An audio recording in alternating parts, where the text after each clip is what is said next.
నీ కన్ను తేటగా ఉండిన ఎడల నీ దేహమంతయు వెలుగుమయమై ఉండును. ప్రభు చెప్పాడు కన్ను గురించి. నీ కన్ను తేటగా ఉండాలి. కన్ను తేటగా ఉండాలంటే దేవునికి ఇష్టము కానివి ఏవి కూడా చూడకూడదు. చూస్తే ఆ కన్ను తేటగా ఉండదు. ఒక ఆశ్చర్యమైన విషయం ఏంటంటే, మన బాహ్య సంబంధమైనటువంటి కంటిలో ఏ చిన్న నలక పడినా మనం వెంటనే తీసేస్తాము, వాయిదా వేయము. సరే, కంట్లో ఏదో పడింది కదా, సాయంకాలం తీసేసుకుందామని అనుకునే వాళ్ళు ఎవరు ఉండరు.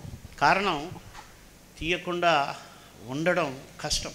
అయితే నా తలంపు ఏంటంటే, ఆత్మ సంబంధంగా చాలాసార్లు కన్ను మలినమైపోతూ ఉంటుంది, కానీ దాన్ని పెద్దగా పట్టించుకోం, దాని గురించి ఆలోచన చెయ్యం. అయితే ప్రభు అంటున్నాడు, అందువల్లనే మలినమైపోతుంది, దేహం చీకటి అయిపోతుంది, ఆత్మ సంబంధమైనటువంటి చీకటితో మనిషి నిండిపోతూ ఉన్నాడు.